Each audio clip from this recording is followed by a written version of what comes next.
हम सब इस वीडियो में हम बात करने वाले हैं आर एग्ज़ाम के बारे में। इस वीडियो में हम बात करेंगे कि आप सिर्फ तीन सब्जेक्ट से आप 100 नंबर से ज़्यादा कैसे सही कर सकते हैं। तीन ही सब्जेक्ट से 100 नंबर से ज़्यादा सवाल पूछे जाते हैं और आप आसानी से 90 के आसपास सही कर सकते हैं अगर आप थोड़ा सा मेहनत कर देंगे।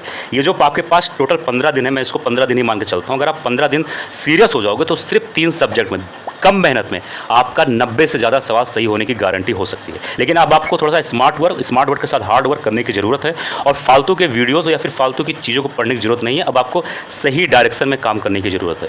अगर आप 15 दिन को सही तरीके से फॉलो करते हैं, अगर आप जो मैं बात करने वाला हूँ उस पर अगर आप ध्यान देते हैं तो आप आसानी से आप 100 से ज़्यादा सवाल पूछे जाते हैं और 90 के आसपास सवाल सही कर सकते हो अपने स्मार्ट तरीके से। तो सबसे पहले आपको ये मालूम होना चाहिए कि हिंदी में 60 सवाल आते हैं, ठीक है। और अगर आप 15 दिन रोज़ 3 घंटे 2.5 घंटे एवरीडे हिंदी को रटते हो, मैं बार बार कह रहा हूँ रटना, अब आपको रटने की ज़रूरत है। इसका मतलब ये हुआ कि आप चीज़ों को समझो, यानी अगर तत्सम तद्भव आता है, शुद्ध वर्तनी पूछा जाता है तो उसको समझो कहाँ पे कौन सी मात्रा है।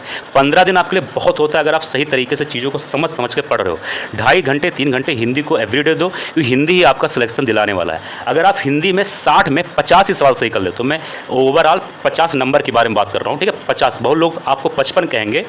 दोस्तों सिर्फ 55 बोलने में आसानी है, 55 सवाल इतने आसानी तरीके से सही नहीं किया जा सकता। उसके लिए आपको थोड़ी और मेहनत करने की ज़रूरत है। अगर आप 15 दिन थोड़ा और मेहनत कर लेंगे तो 55 सवाल सही हो सकता है, लेकिन हम कम से कम सिर्फ 50 ही मान के चलते हैं, ठीक है। 35 सवाल आपका यूपी स्पेशल और करंट अफेयर से पूछा जाता है। यूपी स्पेशल और करंट अफेयर की चीज़ें सारी फिक्स हैं, आपको पीछे से पढ़ने की ज़रूरत है।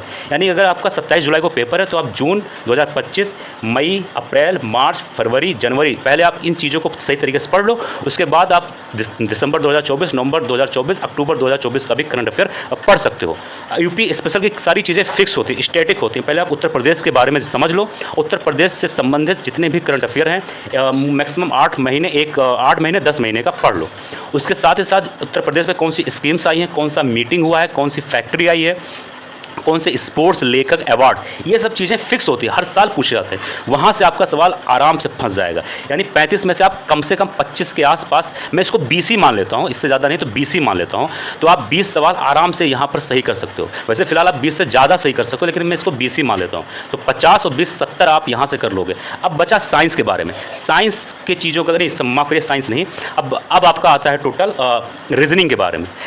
रीजनिंग को आपको कुछ भी पढ़ने की जरूरत नहीं है, ठीक है। रीजनिंग की मैं बात करूं, देखो ज्योग्राफी हुआ, हिस्ट्री हुआ, इसको आपको पढ़ने की जरूरत है, थोड़ा समझने की जरूरत है। लेकिन रीजनिंग आप 5 से 8 साल का PYQ देख लोगे तो आप एक बात नोटिस करोगे कि सारे सवाल एक ही जैसे आते हैं। यूपी PCS हो, RO सारे सवाल एक ही जैसे आते हैं, ठीक है। मतलब उसमें कोई भी चेंजेस नहीं होते, सिर्फ नंबर और डिजिट चेंज होते हैं।